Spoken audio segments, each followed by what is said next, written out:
Molly Tschang helps leaders have the conversations that they've been avoiding and to do it with clarity, compassion, and confidence. She is a communications expert and advisor, an author, a podcaster, and the creator of Say It Skillfully. Welcome to the show, Molly. Thank you so much, George. It is delightful to be with you. Yeah, excited to have you on. Tell us a little bit about your personal life, some more about your work, and why you do what you do. Well, thank you for that. I have to say, I'm one of the happier souls you may know. Hmm. I live life once I woke up and said, you know what, we're just going to be fabulous every day. And I control what I can. That doesn't mean, George, that life is ideal by any stretch. So I will share a struggle that I have that I'm working through. And it's a blessing because my dear parents are elderly and they are still alive. And I moved them from upstate New York and Rochester, where we grew up, to North Carolina over the past few years. And, what a blessing that they're with us. And if I shared with you some of the moods and things I did and ways I behaved, it was not pretty.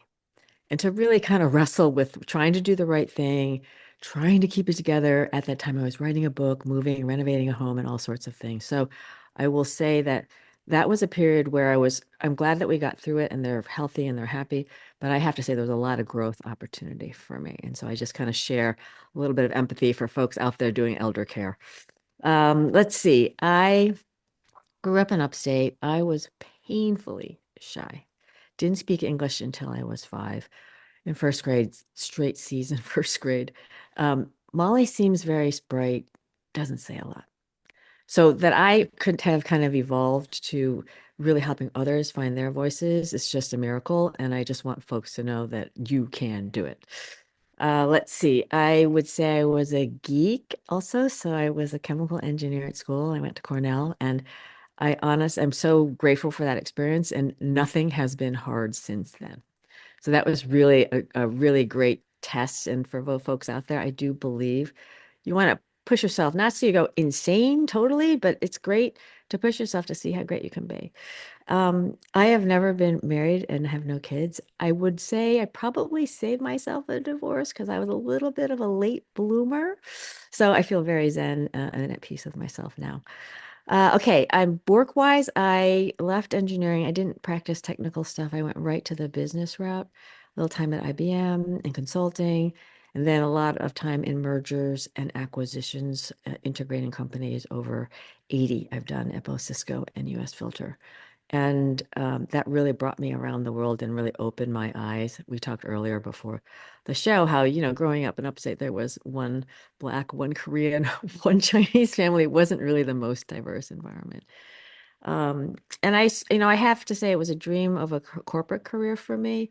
But I think at the end of the day, I really saw what really landed for me was how culture starts at the top based on how leaders behave. And so I started my own consultancy in 2014 to really help senior leaders, be the team that they want everyone else to be.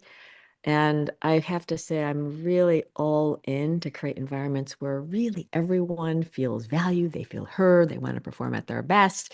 And that's got me to the Say It Skillfully. And I have to do a shout out to my dear mentor and honorary father, Marshall Goldsmith, who I met probably 8, 9 years ago. And he really modeled a generosity, George, in helping people, genuinely helping people to help them, not to get something in return. And so this idea of finding your voice and learning how and when best to use it, right, with confidence, with clarity, with impact, that to me has been the most freeing skill. It's given me a personal sense of peace. So I just really want to help people find it because it's not something, frankly, that we're taught in life. It is not. And so much good stuff there. Thank you. Chemical engineering. Holy cow. I can't even imagine. Easy for you? You said it was the hardest thing you've done, and now everything's easy.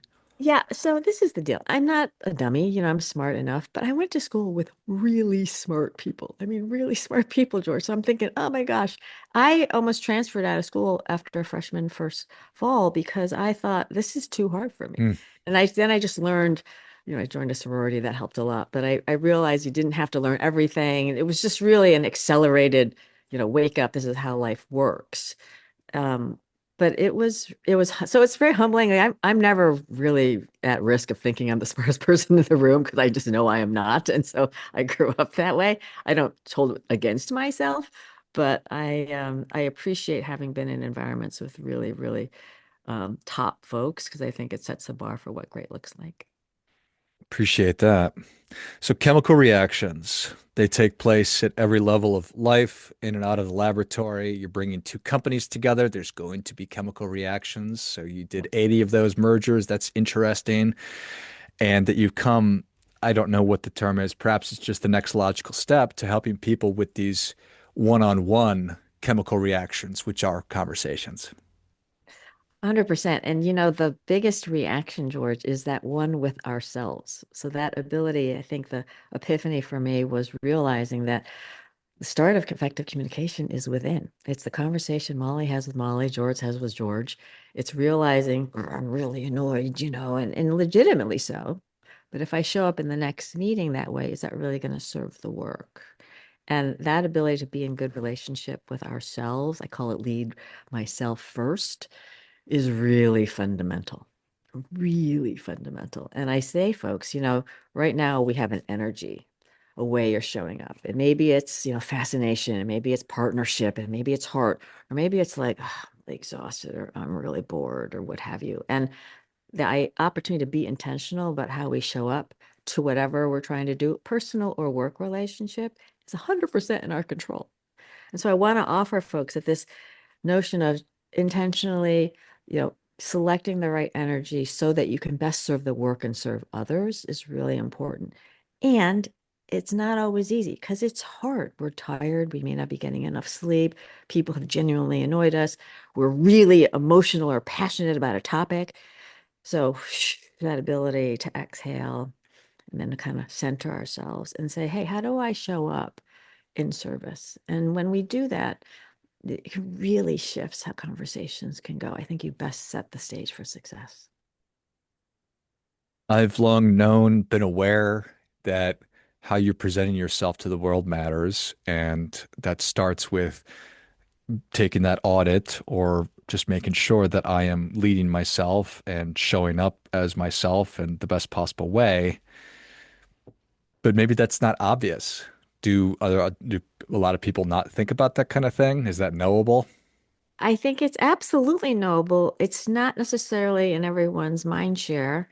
And so that's one of the reasons Marshall and I wrote the book is how do we help people recognize that, it's easy to say, my boss doesn't get it. My colleague just doesn't, they're never going to be able to do it. So it's easy to point out there. And I would just ask folks to kind of point inside and say, hey, what are you doing to help this be better? Which is not to say you're to blame or anyone else isn't to blame, but to try to just consider how might I be showing up in a way that isn't what I intend. I mean, I learned this the hard way. I remember at Cisco, there was a senior person that came back to me after talking about some potential jobs that I appeared uncommitted. Like, George, is there anything worse? Someone telling you don't seem committed? I'm like, committed. That's pretty And bad. as I unpacked it, I had been answering questions showing that I was open to some different paths. So I'm thinking I'm showing flexibility, right? To that other person, which is not right or wrong, that appeared to be like, well, she's not committed to one thing. And the ability to actually unpack and see that we're landing a certain way for someone by being curious, by asking questions, by engaging in dialogue is how we can make sure we're actually on the same page. And in the book we write about this shared reality, this accurate shared reality, which is about being on the same page about both the hard facts and the human experience, right? How you feel, how I feel, where people are at. Both of those add up to what the situation really is. And if we're not on the same page, we're not going to make the best decisions, execute with speed, and get to our greatest outcomes. This is the number one thing missing in organizations of any size, anywhere, doing anything. And this idea of accurate shared reality is we get to it because everyone, not just the leaders and not just the team, but everyone is able to say what they think needs to be said, which helps us bubble up the disconnects when we're not on the same page, right? So often people think, well, they didn't say anything. We assume that they agreed. Really, what happened is they didn't say anything. We assumed they agreed, but that really wasn't the case. And so unless people feel um, And it's beyond safety because we need to have the psychological safety. That's a table stakes. But it is really, it's kind of that responsibility and what I want to put out there. It's everybody's job. It's not an option. It really is, if there's a wild idea in this, it's everyone's job to speak up because that's the only way we're going to be able to be our best together, to do our best work together. Accurate shared reality seems like we're further away from that as a culture than we ever, at least in my life. In 47 years I've been on planet Earth, it seems like we are not sharing a reality at all. But that's just kind of on the national discourse. But I'm sure that somehow it finds its way down into these organizations and into every interpersonal communication that we have. It absolutely does. And this is, I think if we all have to kind of step in an inch. And if it seems if someone says, look, I'm not open to hearing it. Okay, I understand that. I respect that you're not open to it. I wish you were.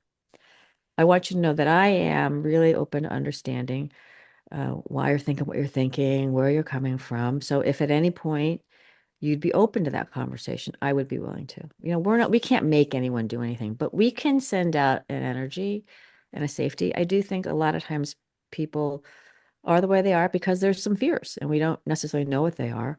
Can we give someone some safety to feel like they're going to be loved and respected regardless of what they say? And and model what we would love to have happen. And I get this. There are a lot of examples that we're not really comfortable or happy or think frankly morally are right. I get that. But if everybody just sticks their feet in, it's like quick, in like cement, we are not going to get there. And I love how people are using their voice in peaceful protest and helping share what really is top of mind. I mean, I'm not someone who's typically very politically as engaged as I really should be, but I wrote letters, I made calls, said, "Hey, I want you to know how I feel about this," in a peaceful way. And I think over time, if people come together, we get there. But it does take everyone doing, you know, their fair share, and I think together we move further. Appreciate that.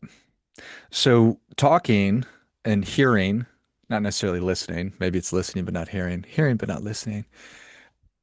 We all do well. Most of us do it. Most of us are able to talk and most of us are able to hear sounds and interpret what those sounds are saying. But that doesn't mean I'm a great conversationalist or a great communicator. I kind of think about communication like and conversations like a martial art where there's different belts to it and there's different levels to all of it. And you might be a white belt, but you're certainly not a black belt. And anybody's capable of getting better at this. What are your thoughts on that? This is a skill that is a lifelong skill, and it makes a huge difference. And so I mean, I come from a place where I wasn't speaking English and I was just so unskillful. I mean, really bad, people, really, really bad. And I still have moments of not being very good. So it's not something that you're there. And the idea of my voice, I mean, the reason this is so hard, I think, to teach is that it's both an individual and personalized skill. Individual in that George has to find George's voice. Molly can't find George's voice for him. You have to do it. And personalized because how you use your voice is not a one size fits all answer. So that's why I was so excited to create this framework that people could step through. And the thing about it is your ability to contribute. I mean, I fundamentally believe every person matters, George. I really do. And the only way other people are going to gain some sense of how much value you can add is if you make your words matter. And so there's a lot on the line for how we think of ourselves, how other people think of us, how we contribute. And then as a whole, how do we do our best to work together and serve the greater good, right? We go to work and we want to do great things together. We don't want to go into frustration, annoyance, and feel like our colleagues are driving us out of our minds. So often I think this gets down to this inability to kind of how do I put it into words? A simple thing is feedback, right? We all have blind spots. We all do. And we need others' help to see them so that we can be better. So often you talk to people like, "Ooh, I can't believe I have to tell George this." I understand that there's an anxiety there, but how about repositioning? Wow, I saw something George was doing. I know George wants to contribute even more, and I can help him do that, right? You could be a miracle worker. changing the lens on that. So that energy, if I come to you, wow, George, I noticed something, you're already like, this is good. If I'm like, George, then you're like, I'm gonna be, Uh-huh. this is gonna be a beating, right? And so we have a lot of different ways we can approach things. And I'm not saying it sometimes we don't need to deliver harsh feedback, potentially in a harsh way, because intentionally we think that's the right thing to do, not by default, not by default, right? So I want to encourage folks at all levels. So is it ideal when the leaders model incredibly skillful communication and they're creating the space and they're saying we don't know and they're saying, hey, thanks for sharing that. That might have been difficult for you to say. Yes, I would love that. Okay. I will be off the planet before everyone has an epiphany on that. So I want to empower people throughout an organization to assume the positive intent. The leaders want to hear the truth, folks. They really do. They don't wake up and say, I'm going to make it so scary. No one tells me what I need to hear. I mean, that is not what they want. It might seem that way to you. So, how do we share that it doesn't feel as safe as we know people want it to be and do so in a collaborative, partnering kind of way? And so I think that's what I want to empower folks throughout an organization to realize, you know what? If your team isn't operating the way you think is optimal, you think you could be better, that if you don't say anything, kind of you're part of the problem now. So I want to help people realize you're not a bad person. But if you're not willing to put it out there saying, hey, I really want us to be able to perform at a, top level. I want us to be the best team in the company. And I see some things that just don't seem to be adding up to that. Can we talk about it? Right? In a way to help everyone grow, not I'm so amazing and you're so not, right? I mean, Hmm. this is the ego part, which takes this notion, getting back to being grounded in myself. Is it about me or is it about serving the whole, helping the group? Yeah, I appreciate everything you said. And I've always found it to be kind of a tricky thing when somebody says, be yourself, Mhm. because I mean, just for the reasons that it's hard to just be myself because I'm, a 40-year-old, 47-year-old man, and I've been on earth doing what I've been doing for a long time. So who is George really, if I've never really thought about that before? And then what is my voice? So is that a function of I need to just figure out what it really is? Is it I need to figure out what I want it to be? Is it some combination? How do I just engage in that process or that work? I love that. Thank you, thank you, thank you for bringing that up. So there's this term I use, and it's called do the work. Do the work. Over our careers and all our lives. You're 5 years old and you're great at soccer. So your soccer coach thinks you're fabulous. You're not so good at piano. Your piano teacher doesn't think you're so great. You have a lot of things layered onto you about how you are that may or may not be how you are. But by the way, every year you're growing. It's a new me every day, in fact, right? So that ability to kind of step back and reflect and think about like who am I? How have I been behaving? What has been working? What hasn't been working? And to really do an outside in look, I really encourage folks to do that. Now, it can be hard. 3 kids, working the job, running around. I get that it is life can really be on the treadmill. So that ability to kind of take some control, say, hey, I need to take a little downtime. I need to do some thinking time, not to judge it, but to genuinely just kind of step back and say, hey, what just happened over that decade? Right. And so to say, hey, here's George now. What are some things that I think are awesome about me? What are some things that I would love to be better at? And it's subjective based on your interests. But I would offer if there's any point where you're like, oh, I can't say that, or I'm not coming across the way I want, there's opportunity to strengthen that skill. And like I said, it's game changing, life changing.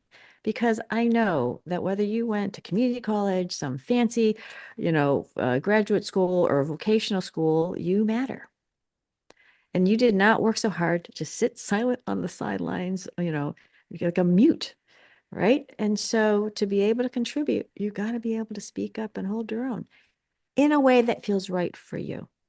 In a way that feels right for you, because what works for George doesn't work for Molly. If I, all of a sudden you're like, that's not authentically you.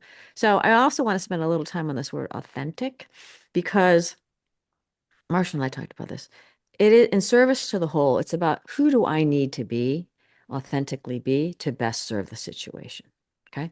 I might feel, okay, that might be the authentic way I feel, but that's not going to serve the whole. So I have got to be able to let go of that ego part. That's, well, I've been screwed, I've been wronged. Look at it. That's got to go because you have to inhale whatever that energy is that's going to help the work serve the other person or the group.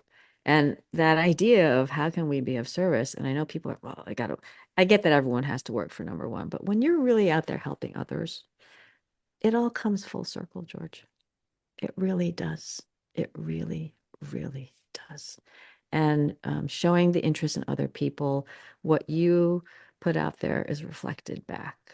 And I did a podcast with one of my dear buddies, Aisha Bursell, and we talked about ideas and dreaming and passions. But you get some idea and something that you really care about, then you got to have the courage to say it. Because when you say it, it can then manifest. And people, you'd be shocked, the people who are invited in to collaborate with you, to support you, to help you.